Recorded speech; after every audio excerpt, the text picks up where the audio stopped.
Hello, welcome to the Free Zone with Petra. I am doing an interview with Anelia from MIRA, Mississippi Immigrant Rights Alliance, and we will be talking about immigration issues today and the current issues that have been happening. So I'm going to pass the floor over and let Anelia tell us some more about DACA and different programs that are currently happening. Okay, well, thank you, Petra, for having me. Everybody, welcome. Hi, Internet. My name is Onelia Hawa. I'm a first-generation American citizen. My mom is from Cuba, and my dad was from Lebanon. Like Petra said, I'm a community organizer with MIRA, Mississippi Immigrants' Rights Alliance, and what we do is we educate, advocate, and organize in Mississippi for immigrant rights. So what I want to talk about today, immigration myths and facts, and what Trump has recently, well, what he's done his entire campaign and what he's doing during his presidency that affect minorities, specifically immigrant Latino communities. So Trump just announced that he's ending DACA, and he gave Congress 6 months to come up with a legislative solution for these 800,000 Dreamers. Well, within that time period, he said he would give a 1-month period in which people whose DACA status ends between September 5th, 2017 and March 5th, 2018, 1 month to renew their status. 1 month isn't a lot of time to get to communities necessarily that might not be completely in the know of what's going on in the news or might hear about a certain time. That's a very short time period for not totally 800,000 individuals, but a good chunk of them to renew their status. So that was kind of a tragic time frame that we had to work with in Mississippi. Mississippi has approximately like 2,100, we think, 2,600 Dreamers. And Wow. MIRA opened up, MIRA opened up our doors to do free application renewals for those Dreamers whose status expires within that time frame, September 5th and March 5th. And there was only about like 2 people that came. And we went literally to all immigrant communities throughout central Mississippi, knocked on doors, everything. A lot of people wanted to apply for DACA, but that's not what this was. This wasn't a first-time application process. That's no longer available. People wanted to sign their children up for DACA. But like I said, this was for renewals who specifically their status expires within that time frame. So that's something that we did. And like I said, Trump wants Congress to come up with a legislative solution in the next 6 months, which hopefully that happens, but it's going to take a lot of work. So there's a possibility of how many DACA recipients in Mississippi? We don't know the exact number, but there has been conversation that there's about 2,600 possibly. Okay. And those 2,600, the DACA recipients could possibly be taken to a country that they do not know the culture, they may possibly not know the language. Am I correct in this? Yeah, I mean, DACA, people that have DACA status, deferred action for childhood arrivals, are children or young adults who were brought here as children. I mean, this could be up to newborns, to 2-year-olds, to 15-year-olds, and they've completely pretty much assimilated or grown up in American culture. Many of them not maybe being able to speak language of their quote-unquote home country of origin. So yeah, I mean, it's kind of strange if you were to be taken. This is what I like to tell people. At what expense would your parents go to give you a better life? And that's up to interpretation what a better life is, but I think the answer is a parent would do anything to provide a better life for their child. And so many of those people come here because they think they're gonna have a better life economically with more opportunity. And those children grow up here, grow up in the schools, go on to attend college, are your teachers, are your doctors, are lawyers, are your neighbors, friends. So yeah, I mean, it's going to impact a huge amount of people, and people probably, whoever's watching this, you might not know that your friend has DACA, or your neighbor, your teacher, or your doctor has DACA, but it's likely. I so agree with what you just said, because I do know people with DACA that I never knew before, and they came to me as soon as they realized that I'm working with immigration, and we've had talks, and we were talking about the DACA renewal and how they had a program to help people renew their DACA. Why do you think that so few people showed up? I mean, I think it was just a short time frame. Like, I mean, it was what, I think it was a 1 month time frame, or 2 to 4 weeks time frame. And I mean, we're talking about Mississippi. Mississippi ranks close to last or last in education. Yeah. But basically, it was sabotaged from the beginning. Would that be a statement that, because, when you're not given enough time to advertise it, you're not given enough time to proceed to hit the goal before the deadline. I mean, if you're asking if that was like a strategy targeted towards communities of color, immigrants, then yeah, I think that was, because historically the country was founded on genocide, was founded on slavery and free/cheap labor of working people of color. So yeah, I mean, I think that's not enough time to help 800,000 individuals. So do I think 2 to 4 week time restraint to re-up people on their status is enough? No. Plus the application renewal fee, and the application fee is about $475 to $495. And that's not something that I can afford. I make like $1,200 a month, and half of that goes to rent, and then another couple hundred to utilities. I can't afford to pay that. Luckily, there were foundations that were paying and offering to supplement that fee. But like I said, when we went to those communities, these are working communities. These are people that work in poultry plants, that work in factories, that work in agricultural industry, that work, I mean, and that's lesser skilled individuals, but even higher skilled individuals that work in education or whatever, tech, STEM. I helped with this program, and I wanted to do you remember what age requirement it was for?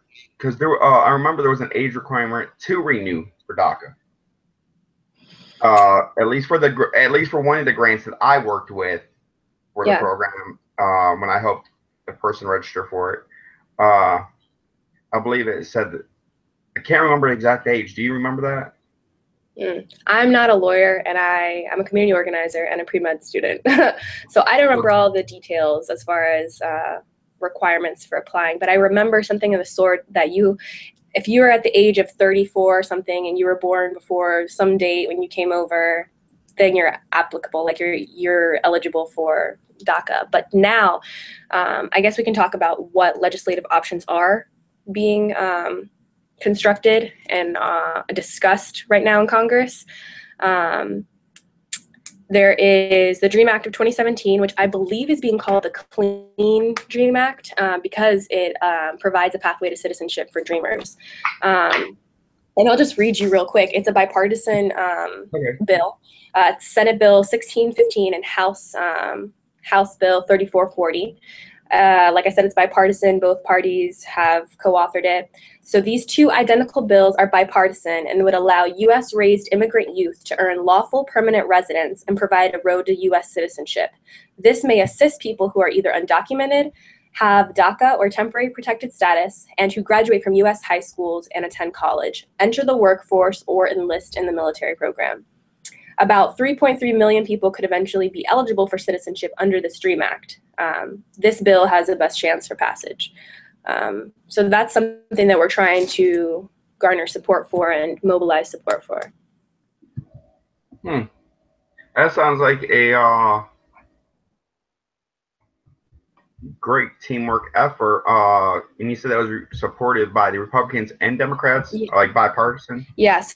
So Senator Dick Durbin, who's a Democrat from Illinois, Jeff Flake, a Republican from Arizona, Lindsey Graham, Republican from South Carolina, Chuck Schumer, a Democrat from New York. They are the ones that co-authored the Senate Bill 1615, and then the House, also by bipartisan members.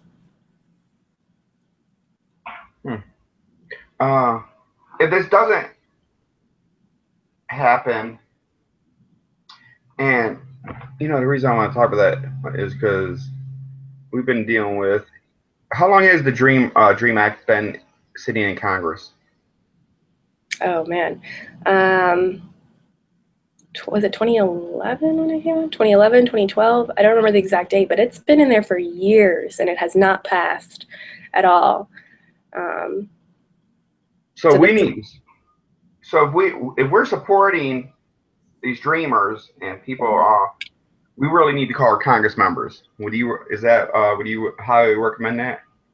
Yeah, I mean, it kind of sucks because we're in Mississippi, and Mississippi is a right-to-work state. The state does not believe in unions normally, like Nissan. They tried to unionize, they didn't unionize, so it's really taking advantage of working people of color and workers in general. Mississippi is racist. We still have the Confederate emblem on the Mississippi state flag. We are anti-immigrant for the most part. And I mean, it's difficult. So we want to call our representatives and we want to make, a big deal of saying, please, support this bill. But it's not just one phone call that's, I feel like, going to do the work. We need to be consistent. I mean, it's great if we can garner support on one day to be like, all right, we're going to have a phone call representatives, but we need to keep bugging our representatives. I mean, they represent us. They work for us. So we need to reach out to them on every platform. We need to rally around their offices. I hate to say it because it's cliche.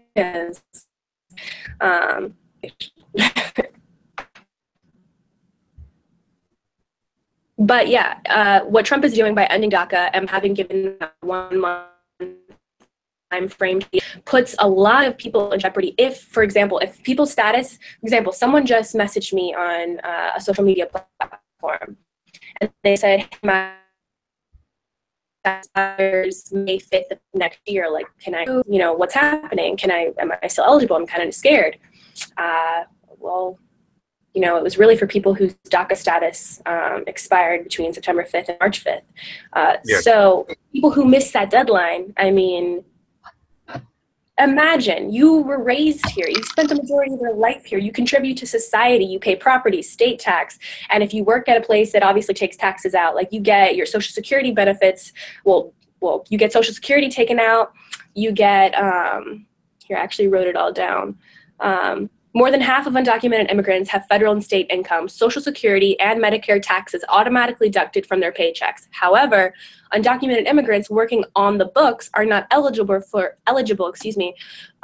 any of the federal or state benefits that their tax dollars help to fund. As a result, undocumented immigrants provide an enormous subsidy to the Social Security program in particular. I will tell you right now, on that note, that I talked to a professor the other day that actually found the number that if we were to deport all immigrants, we would have a hit. I know what you're going to say. $64 billion. I will be right back. Okay.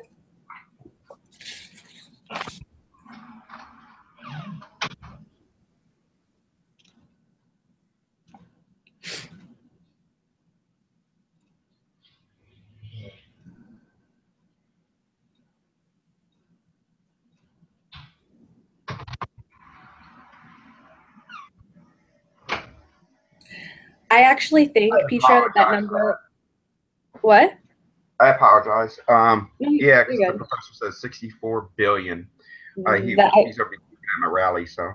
I think that's actually, it's a lot higher than that, because I've read, and I actually have the notes here, I read the U.S. Chamber of Commerce's report on immigration, and this is specifically what they said.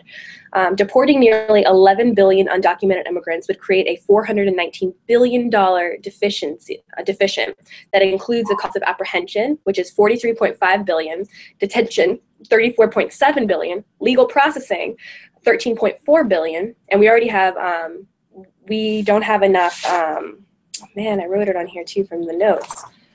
Oh, you're good. We don't appoint as many immigration judges as we could. They're understaffed, essentially.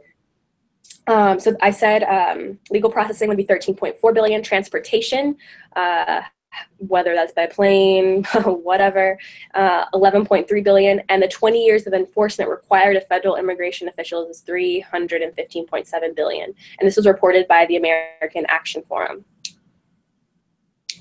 So, I mean, it's ridiculous. I mean, the basis of it is racism. Like, there is no logistical argument. I mean, just like in science, in the world, biodiversity contributes to life, and so does diversity. Diversity contributes to a healthy society, you know, culture, whatever, and collaboration of intelligence and progression as far as technology and intellect.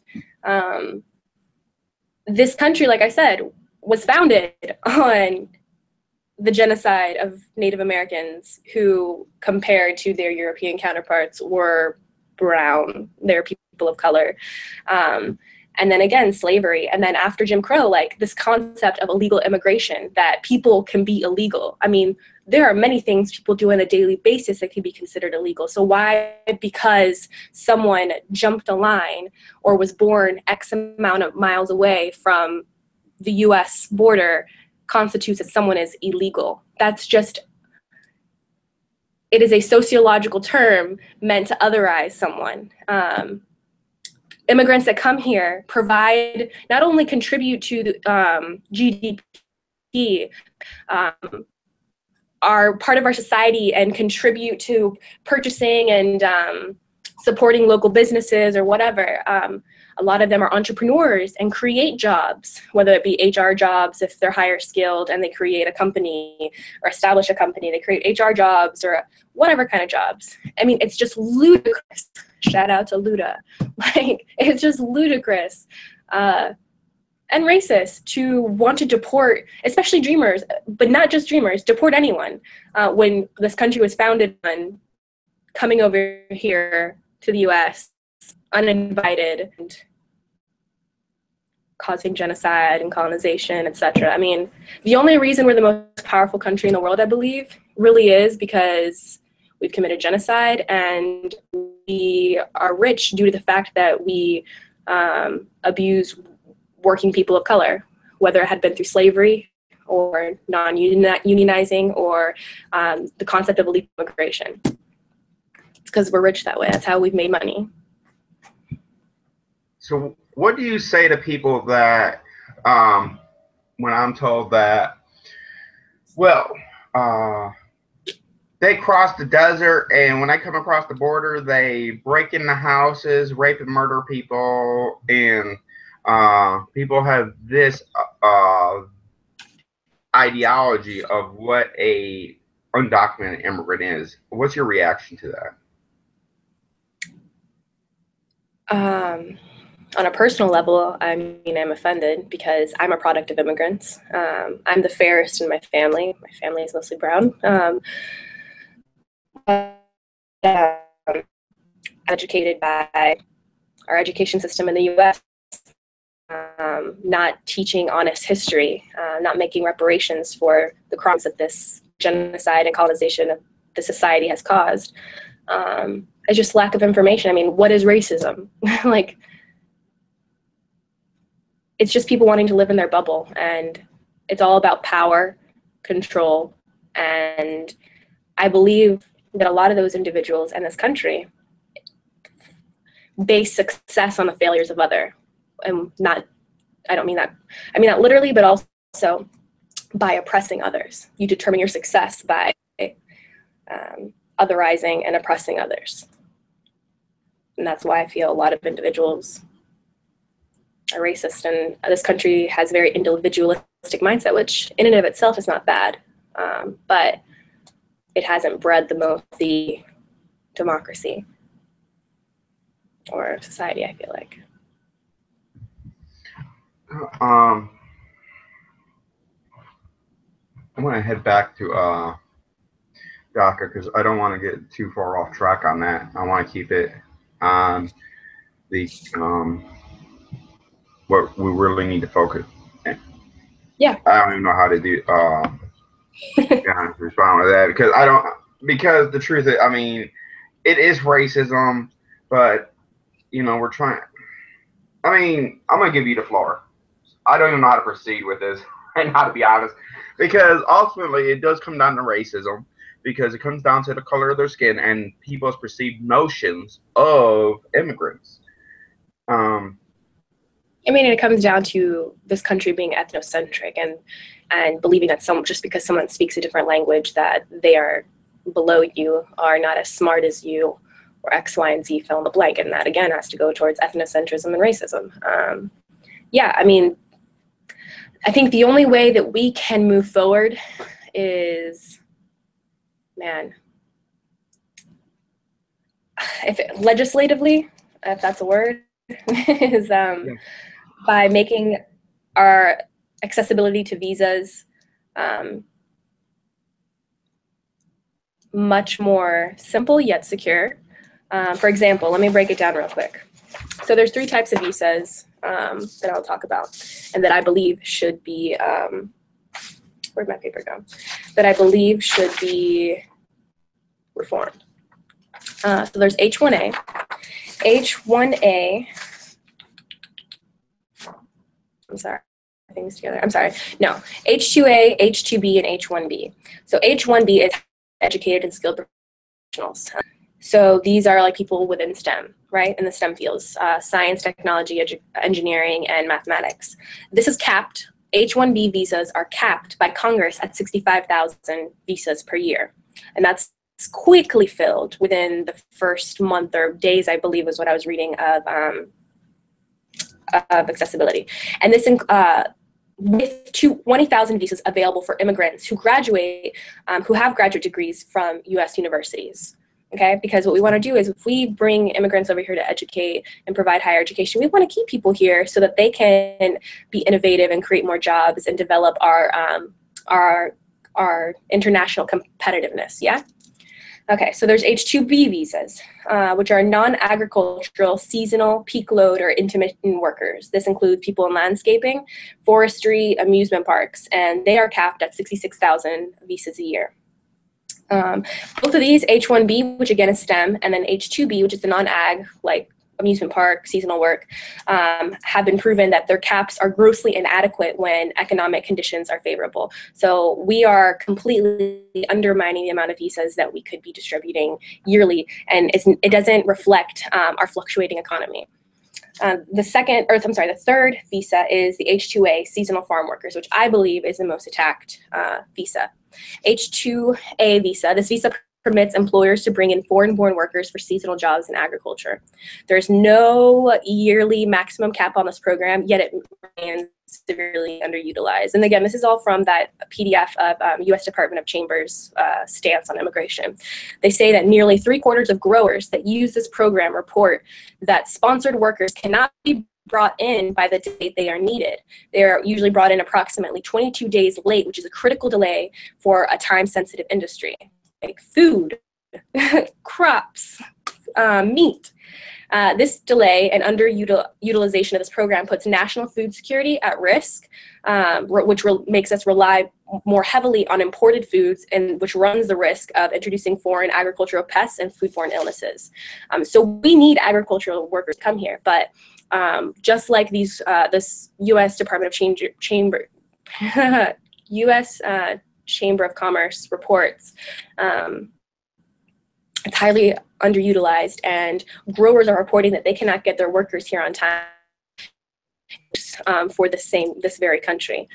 So what we need to do is make accessibility much easier so that people have incentives to come here. So if a grower says, I'm still going to pay you if you come over here and work for me, but we can't get you here on time, the legal route, we're incentivizing people to come here. Our agricultural industry, our lack of reform, our lack of accessibility through these visas is incentivizing people to illegally.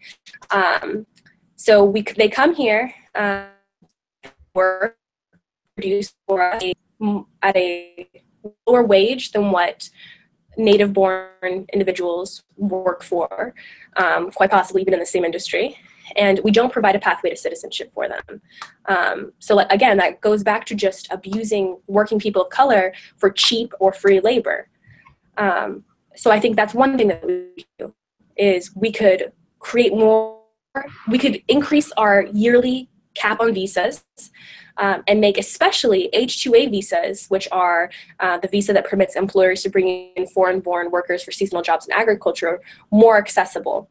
Another thing we could do, second, I think, is education. I mean, I think the US, as far as K through 12, and even maybe some higher institutions, higher education institutions, we don't rank the highest in the world as far as our quality of education, nor is our historical education quite honest, especially in the South. I think it just has to do with, I don't know the answer as far as reforming education, but being honest and about this country, about our states, about, like I said, using working people of color for profit would be a start. And now to DACA. Dreamers, like I said, contribute to our society. It's not rocket science. I mean, these people, like I said, teach your children, which are now young adults, these are whatever sales individuals. They contribute to our economy in so many ways. And the thing that is terrible is no how it's a better life for their children, for more opportunity. And then our country says, sorry, your parents brought you here. You had no control, but we are not ever going to provide a pathway of citizenship. You will never, quote unquote, a true American. We are not going to grant you that. Yet they pay taxes on every level. Dreamers don't have criminal records. They have to undergo serious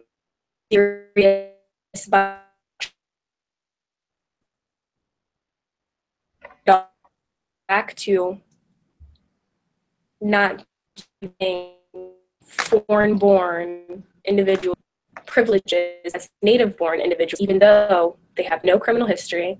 They contribute to our society through taxes, increase GDP, or increase wages and provide jobs, because DACA and Dreamers typically are more educated. I mean, it just sucks.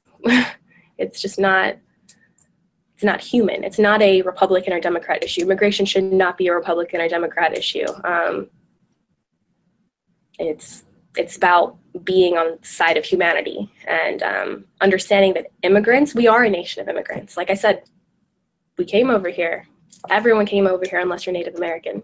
If you're 100% Native American, then not an immigrant, but everyone is a descendant of an immigrant. The only thing is you were born during a time that didn't criminalize immigrants for profit. So what we can do for DACA is, in Mississippi, I will post this on, you can't really see it, but what I will do is, everyone, if you are watching this, please, please, please follow Mississippi Immigrants' Rights Alliance on Facebook. Mississippi Immigrants' Rights Alliance. Just type that in and follow us on Facebook. 2 other channels you can follow us on: Twitter, @MIRA Struggle, MIRA Struggle. Instagram, MIRA Struggle, MIRA Struggle. And then if you want text alerts in regards to immigration, civic action, community action, meetings, please text MIRA1, MIRA, the number 1, to 333, I can't do it, 222. So 332. If you would like them in Spanish, it's Alianza 1, ALIANZA 1 to 33222. What we can do, like I said,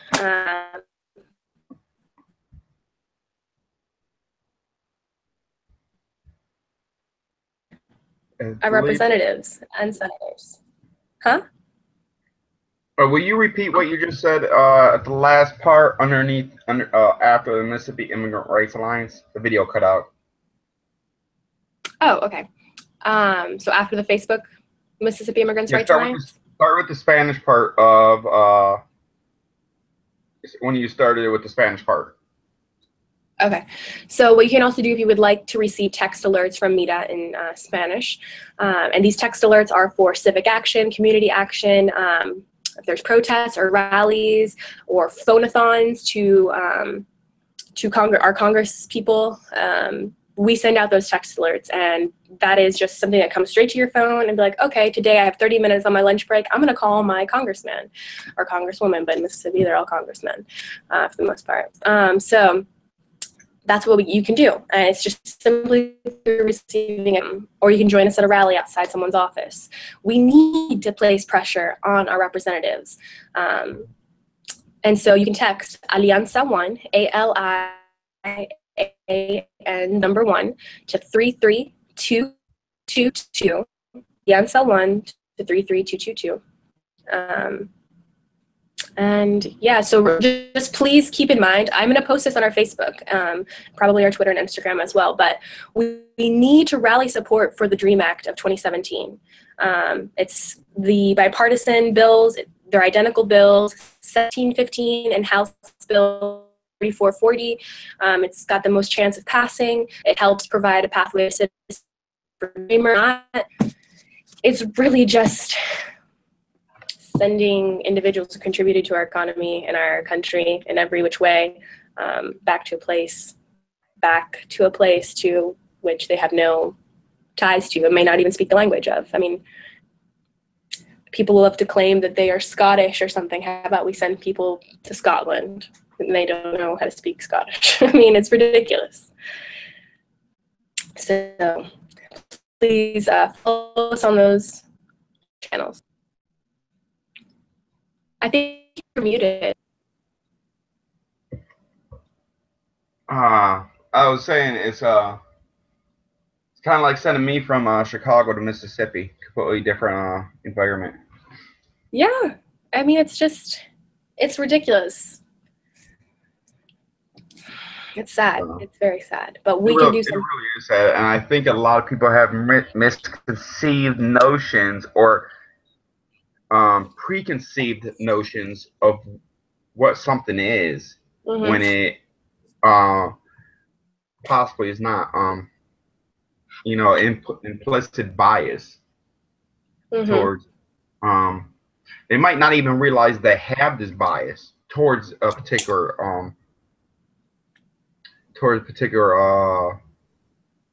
towards immigrant.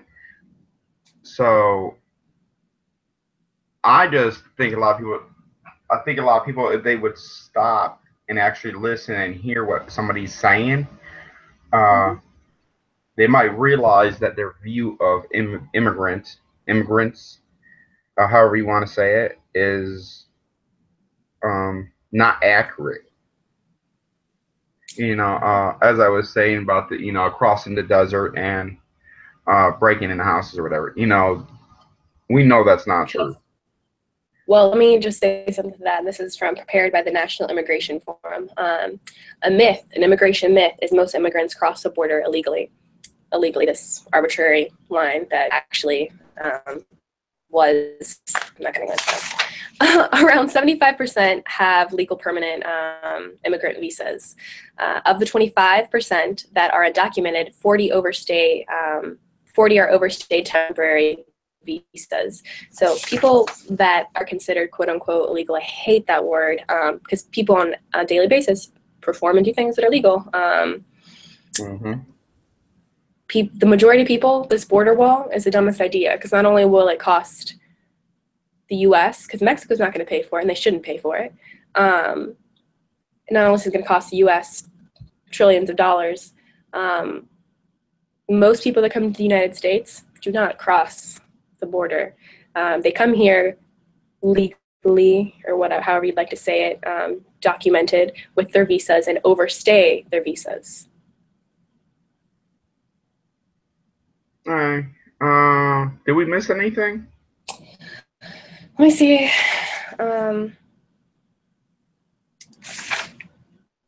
Man, this is just, I mean, it's a conversation that can go on for a long time.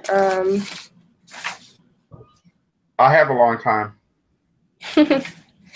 I mean, I guess the other thing I'd just like to say is Congress is debating adding billions of dollars to hire more like immigration enforcement and border patrol agents and creating this wall that's just ridiculous. I mean, look at history. I mean, you think people are going to tolerate a wall? It's going to come down if it is built. But point is, if Congress is debating on whether spending all this money on because they're scared of immigrants and people coming in, why not actually look at the visas and look at the economy and look at the benefit that immigrants bring to the U.S. economy and reform the accessibility to visas, make the H-2A visas, which are the seasonal farm working visas, much more accessible so that farm workers can get their workers here on time and with documentation, etc. So that we don't have to rely on imports and possibly spreading contaminants or pests through, what did they say? That it was agricultural pests and foodborne illnesses. It's just, I don't understand necessarily why we don't have people in power that are scholars in the economy, in sciences, and sociology. It's like we just have majority men who want power and control with yet no backbone of intellect. And I just think that's a shame. But more women, women of color, more people from the LGBTQ community are coming, I feel like, into leadership positions. And I have hope that things will change and will become more accepting, but it takes work. It doesn't happen just because we hope it or pray it to happen. It takes people participating. I agree with that. So, are there any events that you would like to talk about or put out there Let's that see. like what MIRA is working on? I don't. Yeah. So we are a small nonprofit.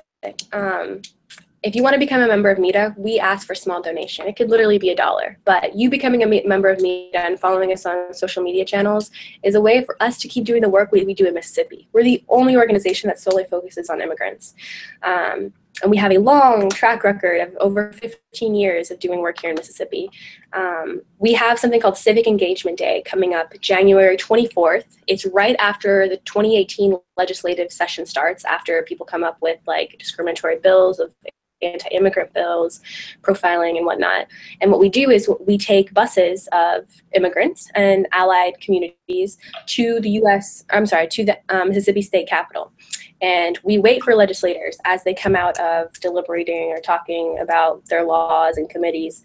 And we approach them and we have immigrants discuss, and if a translator is needed, I will translate, or Melinda, as you know, will translate. I remember specifically earlier this year in January when we had Civic Engagement Day, we had talk about, it was like a profiling bill. If a law enforcement officer believes someone is undocumented on the road, you can stop them. What does that mean? How do you know someone's undocumented? So I remember, Did that one pass? No, I don't think that one passed. It was only the anti-sanctuary city bill that passed. Okay. There was actually, the point of this is there was 11 anti-immigrant bills that came out in 2017 from the Mississippi State Capitol legislature. Was it 11 or 12? I think, whatever. Basically, all but one passed. And that was because of our engagement from the immigrant community to those legislators. I remember, like I said, that Latino man, we had to translate for him. He was with his child, and he was holding his child, and he goes, I want him to know, yo quiero saber si él cree que yo soy un criminal. I want to know if he thinks that I'm a criminal, that if I'm coming here just to steal or do anything. And I remember the legislator was like, no, I don't believe that. yet I believe they were one of the people that co-authored pretty anti-discriminatory, they had authored discriminatory legislation. So this day, Civic Engagement Day, it will be on our social media channels. It's January 24th. If you can come out for an hour, we're going to put all of the details online. It's super important because that's how we prevent discriminatory laws from coming into effect in Atlanta, in Mississippi. I'm from Atlanta. My mind's all over the place right now. So please follow us on our social media channels and keep up with us. Anything else? If there is somewhere somebody can donate to help with this cause, is there a place they could go? So visit urmira.org, and at the top of our website, which is in construction, we're building a new one, more modern one, more visually appealing one. But if you go to yourmira.org, at the top right, there is a big button that says Donate Now. We rely on donations, and so please visit yourmira.org. Anything helps. $1, 10, whatever you can afford. I want to put out there that Free Zone with and MIRA have partnered up in an immigration rally, Dreams and Hope, and on November 9th in Hattiesburg at the University of Southern Mississippi campus from 3 to 4, and from the university we will be moving to the University of Southern Mississippi in Long Beach from 6 to 7 on November 9th. Come out November 9th from 3 p.m. to 4 p.m. in Hattiesburg. November 9th, 6 to 7 in Long Beach, University of Southern Mississippi. It is the What is it? Huh? What is this event? This event is a immigration rally to promote energy to get community involvement behind immigration issues, and to get people to educate about these issues. I have a person from Hattiesburg who is Native American. She will be speaking about how she has been asked for her documentation of citizenship. Wow. So I have Melinda will be speaking. Dylan from USM will be speaking. I have Professor Gizmo, I believe that's how you pronounce his name correctly. Excuse me if it's not. Be speaking at the Long Beach campus on the factual facts of the cost on America of immigration. That is his soapbox that he is very proud of. So I want to give him props on that. And we are going to be having a few other professors, and we will be having an open forum for people to speak. And I would also like the organizations to know that, such as MIRA, that they bring flyers out and hand them out if you would like. Mississippi Rising Coalition, so that you could advertise your organizations during the rally. But it will be from 3 p.m. to 4 p.m. on the University of Southern Mississippi campus in Hattiesburg. That's awesome. Yeah, maybe we can have a membership drive out there for MIRA for people who maybe want to register and support immigrants' rights in Mississippi in person. Definitely. I got a lot of support from the University of Southern Mississippi students and organizations. I want to give them a shout out for stepping up and helping out. And I want to give a shout out to, at this time, USM for actually really working with me and Melinda and Dylan and Allison hard on this issue, because there's been a lot of logistics going into this. I'm targeting 500 to 1,000 people for the Hattiesburg campus rally. it's not going to be a small rally. And I'm hoping bigger. Bigger is better at the Hattiesburg campus, folks. So come out and support your local community and MIRA. And that's about all. I mean, so if you have any suggestions, also I'm open. So let me know if you have any thoughts on this. For sure. Thank you for having me. Cool. Yes. And my screen just went black. Are you there? I'm here. Can you hear me? I can hear you. I can't see you. It's cutting in and out. Well, I'm gonna let you go. I appreciate it. I don't know if the internet's messed up or not, but we want to thank everybody for watching, and I want to thank Anelia from Mississippi Immigrant Rights Alliance for coming on here and speaking about DACA and different immigration issues going on right now, and policies and basically human rights being violated in my as far as my voice talking about it. So I wanted to give MIRA a shout out for all the great work they do, and we will see y'all later. Free Zone with. Thank you. Have a good evening. Bye.